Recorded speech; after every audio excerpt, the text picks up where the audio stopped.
My name is Paul Thomas Anderson. I'm here to talk about the great Max Ophüls. I first came to Max Ophüls, I'm a little bit fuzzy exactly how it happened, but I think I'd been watching films that Sam Fuller had done, and I was reading that Sam Fuller was so great at these elaborate tracking shots, but really it was nothing compared to the master of the shot.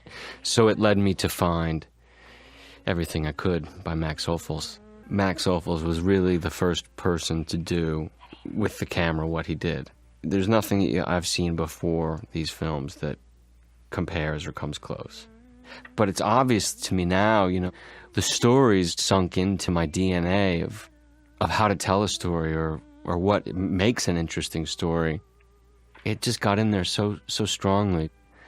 On reflection, I see these movies now and I think, my God, this is probably the first time I was seeing anything like this. And I see things that I have obviously been influenced by or tried to rip off or tried to tell a story in such a way.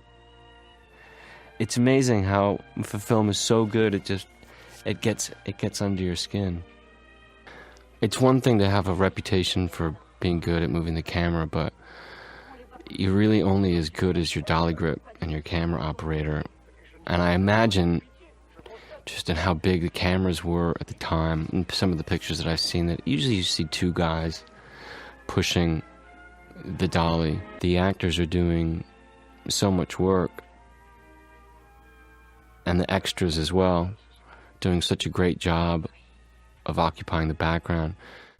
You need a really good actress to do this sort of work. I can remember a moment, what can happen, what has happened in the past. I just remember one instance, there's a great Max Ophüls movie called Caught, Robert Ryan, Barbara Bel Geddes, and we all know it and love it, but, I can remember many years ago realizing that, it was hard to find on DVD. It was hard to get, and I brought it up, and that became something that we pursued. It can kind of happen like that. In terms of the earrings of Madame Deux, this opening shot is clearly from her point of view, but it's also over her shoulder.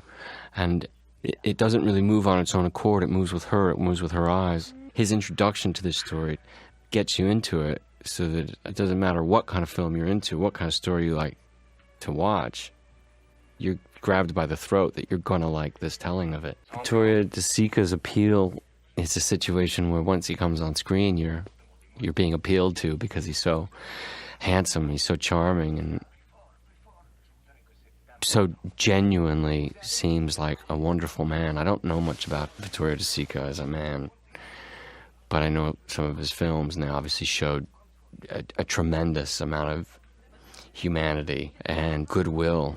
The vision of her sets him fluttering, is so terrific. And their carts crash into each other. I don't know, somehow makes it feel authentic in the scheme of things, and that their fates were obviously heading towards each other. You'd think that those sorts of things would come off as a device in a movie or something like that, but to me, I really feel it's kind of quite the opposite. When you find someone that you're in love with, generally you find ways to justify how your fates have met. You can justify the most insane things and connecting pieces because it makes you feel good, and that's what love is. You found each other somehow.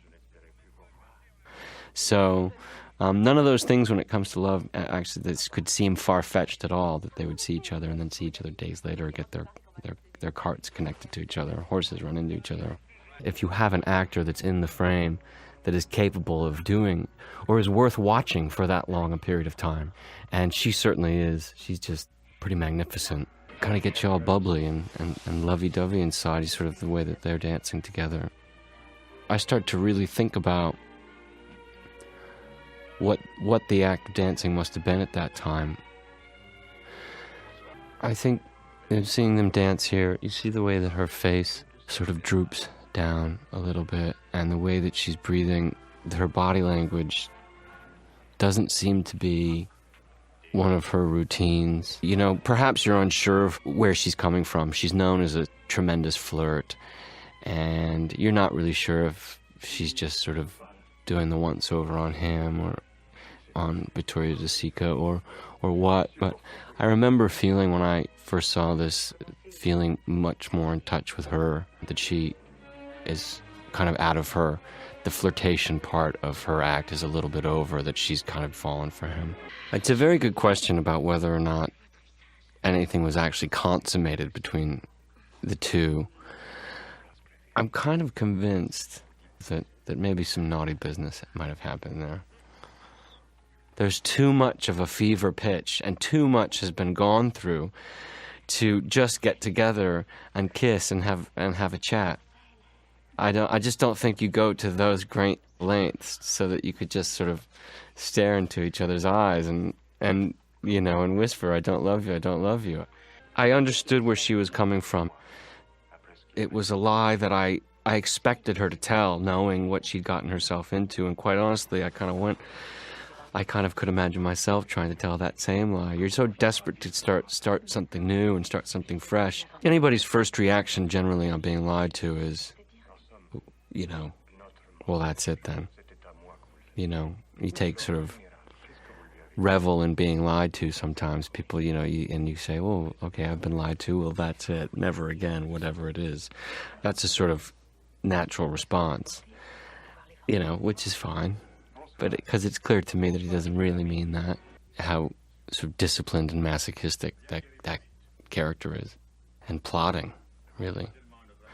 He's never really facing down the problem that his wife was in love with somebody else. He's finding a kind of way to manage it that will obviously give him some pleasure through her pain. I mean, it's human nature. It's nasty and it's ugly, but it's definitely the characteristics of an army general. That kind of discipline, to be able to keep his emotions in check on the surface, but just sort of drag her through the mud to prove a point.